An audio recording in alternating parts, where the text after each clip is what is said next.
Dear friends, आज हम आपके लिए फिर से एक नया सीरीज़ लेकर आए हैं पार्ट 4, जिसमें हम लोग एनटीपीसी के important question previous year top 40 question पर हम लोग डिस्कशन करेंगे।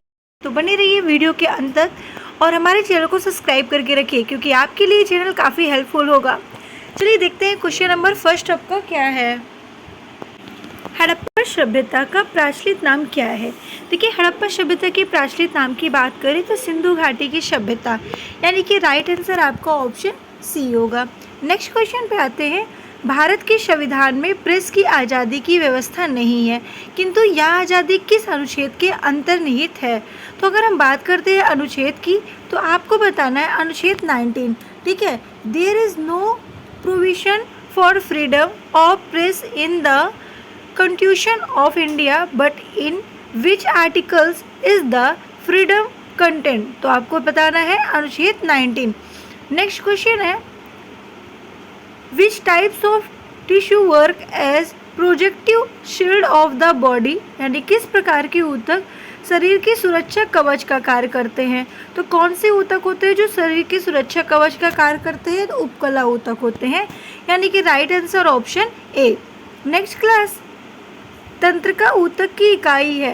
तंत्रिका ऊतक की इकाई को हम क्या कहते हैं, न्यूरॉन्स कहते हैं, इसलिए इसका राइट आंसर ऑप्शन बी होगा। न्यूरॉन्स हमारे शरीर की सबसे बड़ी कोशिका होती है, और ये न्यूरॉन्स हमारे शरीर में कहाँ पे होता है, तो आपको बताना है कि ब्रेन में होता है। और ब्रेन का अध्ययन कहाँ पे करते हैं, न्यूरोलॉजी में करते हैं, क्योंकि यहाँ इस ब्रेन के अंदर न्यूरॉन सेल्स होता है और न्यूरॉन से न्यूरोलॉजी बना है, याद रखिएगा। ठीक है, तो ये इसका अध्ययन कहाँ पे करते हैं, ब्रेन का अध्ययन न्यूरोलॉजी में करते हैं। ब्रेन में कौन सी सेल्स पाई जाती है, न्यूरॉन सेल्स पाई जाती है। सबसे बड़ी कोशिका या सेल्स कौन सी होती है, न्यूरॉन्स होती है। ठीक है, याद रखिएगा। नेक्स्ट है आपका, केंडुली उत्सव किस राज्य में आयोजित किया जाता है। तो आपको बताना है पश्चिम बंगाल में, इसलिए इसका राइट आंसर ऑप्शन सी है। नेक्स्ट है, अल हिलाल नामक समाचार पत्र किस स्वतंत्रता सेनानी ने आरंभ किया था। देखिए, अल हिलाल नामक की बात हम अगर करते हैं तो मौलाना अबुल कलाम आज़ाद ने। ठीक है, इसलिए इसका राइट आंसर आपका क्या होगा, ऑप्शन बी होगा। नेक्स्ट क्वेश्चन है, रविन्द्रनाथ टैगोर को किस पुस्तक के लिए साहित्य के नोबेल पुरस्कार से सम्मानित किया गया था। कौन से पुस्तक के लिए किया गया था, तो आपको बताना है गीतांजलि। ठीक है, इसलिए इसका राइट आंसर है ऑप्शन बी। नेक्स्ट क्वेश्चन है, पेट्रोलियम पदार्थ निम्नलिखित में से कहाँ से प्राप्त होते हैं। देखिए, जो पेट्रोलियम पदार्थ होते हैं वो निम्नलिखित में से कहाँ से प्राप्त होते हैं। तो आपको बताना है तलछटी चट्टानों से, इसलिए राइट आंसर इसका ऑप्शन बी। नेक्स्ट है, निम्नलिखित में से कौन सा एक नवीनकरणीय ऊर्जा का स्रोत नहीं है। देखिए, नवीनकरणीय ऊर्जा के स्रोत की बात करें तो ईंधन कोष्ठिका, इसलिए राइट आंसर ऑप्शन सी है। नेक्स्ट है, सामान्यतः विधानसभा का कार्यकाल कितने वर्ष का होता है। देखिए, विधानसभा का कार्यकाल जो है वो कितने वर्ष का होता है, 5 वर्ष का होता है, इसलिए राइट आंसर आपका क्या होगा, ऑप्शन सी होगा। नेक्स्ट क्वेश्चन, निम्न में से कौन सा खनिज काला सीसा तथा प्लम्बगो के नाम से जाना जाता है। देखिए, प्लम्बगो के नाम से और काला सीसा की अगर हम बात तो आपको बताना है इसे हम ग्रेफाइट कहते हैं, यानी ग्रेफाइट को हम काला सीसा भी कहते हैं। नेक्स्ट क्वेश्चन है, यदि 14 दिन के अंदर विधान परिषद वित्त विधेयक को नहीं लौटाती है तब क्या होता है। तो आपको बताना वह दोनों सदनों द्वारा पारित माना जाता है, इसलिए राइट आंसर ऑप्शन डी है। नेक्स्ट क्वेश्चन है आपका, चर्चित केंद्रीय सूचना आयोग, जिसे CIC का नाम कहते हैं, का गठन किस अधिनियम द्वारा किया गया है। तो सबसे पहले आपको याद रखना है CIC का full form central information commission होता है। ठीक है, ये भी आपसे क्वेश्चन पूछा जा सकता है। तो किसके अधिनियम के द्वारा होता है, सूचना का अधिकार अधिनियम 2005, इसलिए राइट आंसर ऑप्शन बी लगा दीजिए। नेक्स्ट क्वेश्चन है, प्रसिद्ध हिंदू त्यौहार खर्ची पूजा निम्नलिखित में से किस राज्य में मनाया जाता है। तो किस राज्य में मनाया जाता है, आपको बताना है कि त्रिपुरा में। ठीक है, त्रिपुरा में मनाया जाता है, इसलिए राइट आंसर ऑप्शन सी है। नेक्स्ट क्वेश्चन, 28 सितंबर को निम्न में से कौन सा दिवस मनाया जाता है?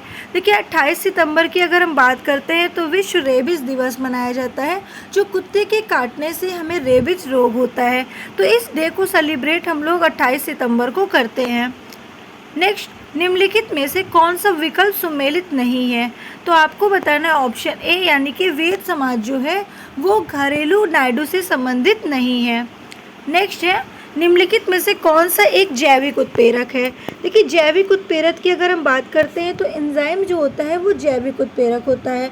ठीक है, हार्मोन्स की अगर यहाँ पे बात आती है तो बहुत सारे हार्मोन से क्वेश्चंस आपके बनते हैं। ठीक है, तो याद रखिएगा हार्मोन से भी क्वेश्चंस जितने भी होंगे ज़रूर एक बार रेड करिएगा आपको, और मैं लेकर आऊँगी एक बार आपके लिए हार्मोन से टॉपिक, जो आपको सिर्फ हार्मोन से रिलेटेड क्वेश्चंस बताऊँगी। वेरी इंपॉर्टेंट है, कई क्वेश्चन आपके हार्मोन से पूछे जाते हैं। तो चलिए नेक्स्ट पे आते हैं। नेक्स्ट क्वेश्चन है, भारतीय न्यायिक प्रणाली में रिट हेबियम कॉर्पस का शाब्दिक अर्थ है। शाब्दिक अर्थ क्या है इसका? तो आपको बंदी प्रत्यक्षीकरण का अधिकार प्राप्त होगा। तो राइट आंसर ऑप्शन ए है। नेक्स्ट क्वेश्चन, नागरहोल राष्ट्रीय उद्यान किस राज्य में स्थित है? नागरहोल की जब बात आती है तो कर्नाटक में स्थित है, इसलिए राइट आंसर इसका ऑप्शन सी होगा। नेक्स्ट है, भारतीय भूवैज्ञानिक सर्वेक्षण का मुख्यालय कहाँ है? देखिए मुख्यालय कहाँ स्थित है भारतीय भूवैज्ञानिक सर्वेक्षण का? तो कोलकाता में स्थित है, इसलिए इसका राइट आंसर ऑप्शन सी है। नेक्स्ट, गुप्त शासकों की सरकारी भाषा थी। देखिए गुप्त शासकों की जो सरकारी भाषा है वो संस्कृत है, इसलिए इसका right answer option b. Next question, Mahatma Gandhi ने किन्हें आधुनिक भारत का निर्माता कहा था? देखिए जो महात्मा गांधी हैं, ठीक है, उन्हें आधुनिक भारत का निर्माता किसने कहा था? लोकमान्य तिलक ने कहा था, इसलिए इसका राइट आंसर ऑप्शन बी है। नेक्स्ट है, परम युद्ध स्थल किस शहर में स्थित है? देखिए परम युद्ध जो स्थल है वो किस शहर में स्थित है? तो नई दिल्ली में स्थित है, इसलिए राइट आंसर इसका ऑप्शन डी। नेक्स्ट, निम्नलिखित में से कौन सा बेकिंग सोडा का रासायनिक नाम है? देखिए बेकिंग सोडा की अगर हम बात करें यहाँ पर तो सोडियम बाइकार्बोनेट को हम बेकिंग सोडा कहते हैं। ठीक है, सोडियम कार्बोनेट की बात करें तो NaCO3 इसका सूत्र होता है। ठीक है, याद रखिएगा आप लोग। चलिए नेक्स्ट पे आते हैं। परश्रव्य तरंगे मनुष्य के द्वारा, ठीक है, मनुष्य के द्वारा क्या होता है? नहीं सुनी जा सकती है, इसलिए राइट आंसर ऑप्शन बी। मानव शरीर में रक्त की मात्रा होती है। देखिए मानव शरीर में जो रक्त की मात्रा होती है वो लगभग 7% होती है। अगर हम रक्त की बात करते हैं तो याद रखिएगा ब्लड की खोज कार्ल एंड स्टीनर ने की थी। नेक्स्ट क्वेश्चन, निम्नलिखित में से किसको नगरीकरण वक्र में त्वरित अवस्था कहा जाता है? तो किस अवस्था को कहा जाता है? द्वितीय अवस्था को। ठीक है, चलिए नेक्स्ट पे आते हैं। किसने कहा था तुम मुझे खून दो मैं तुम्हें आज़ादी दूंगा? मैं उम्मीद करती हूँ कि ये क्वेश्चन का आंसर 90% बच्चों को पता होगा, यानी कि 90% स्टूडेंट हमारे होंगे जिन्हें इस क्वेश्चन का आंसर मालूम होगा। तो आप सभी लोग कमेंट करके हमें ज़रूर बताइएगा। किस युद्ध से भारत में मुगल राज्य की नींव पड़ी है? तो किस युद्ध से पड़ी है आपको बताना है? पानीपत के प्रथम युद्ध से, जो 1526 में बनाया जाता है, यानी कि 1526 में पानीपत का प्रथम युद्ध हुआ था। 1556 में जो हुआ था वो द्वितीय युद्ध हुआ था। नेक्स्ट है, इंद्रधनुष किस कारण से बनता है? तो इंद्रधनुष जो होता है वो अपवर्तन और परावर्तन, यानी कि रिफ्लेक्शन एंड रिफ्रैक्शन, ठीक है, जिनके कारण से इंद्रधनुष बनता है। तो इस तरीके से आपको मैंने टोटल 30 क्वेश्चंस का सीरीज कराया जो काफ़ी इंपॉर्टेंट क्वेश्चंस है। तो बने रहिए हमारे साथ वीडियो के लास्ट तक में, और ऐसी ही वीडियो देखने के लिए चैनल को सब्सक्राइब करके रखिए।